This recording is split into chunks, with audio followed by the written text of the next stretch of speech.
Viral, debt collector pinjol teror kenalan peminjam sampai ancam pakai santet.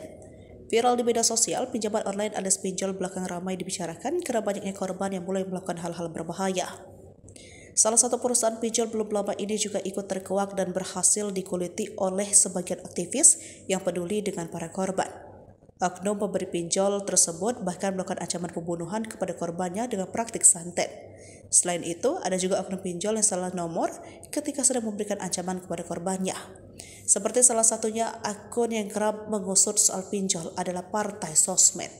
Tampak dalam unggahan memperlihatkan tangkapan layar pesan WhatsApp dari debt collector pinjol yang meminta agar pemilik nomor tersebut membantu menagih utang kepada peminjam.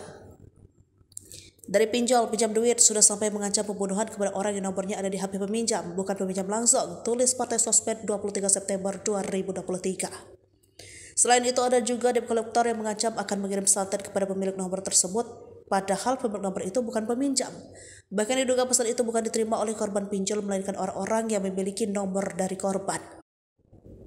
Selanjutnya, netizen mengomentari pesan tersebut dengan berbagai sudut pandang. Jadi pernah ada tuh orang di daerah rumah aku, dia pinjam duit di pinjol. Nah, telat bayar mungkin karena HP-nya mama aku disimpan, jadi yang diteror juga mama sama dipinjol itu. Komentar salah satu netizen. Pemilik nomor ikut menjadi sasaran lantaran kenal atau memiliki nomor si peminjam.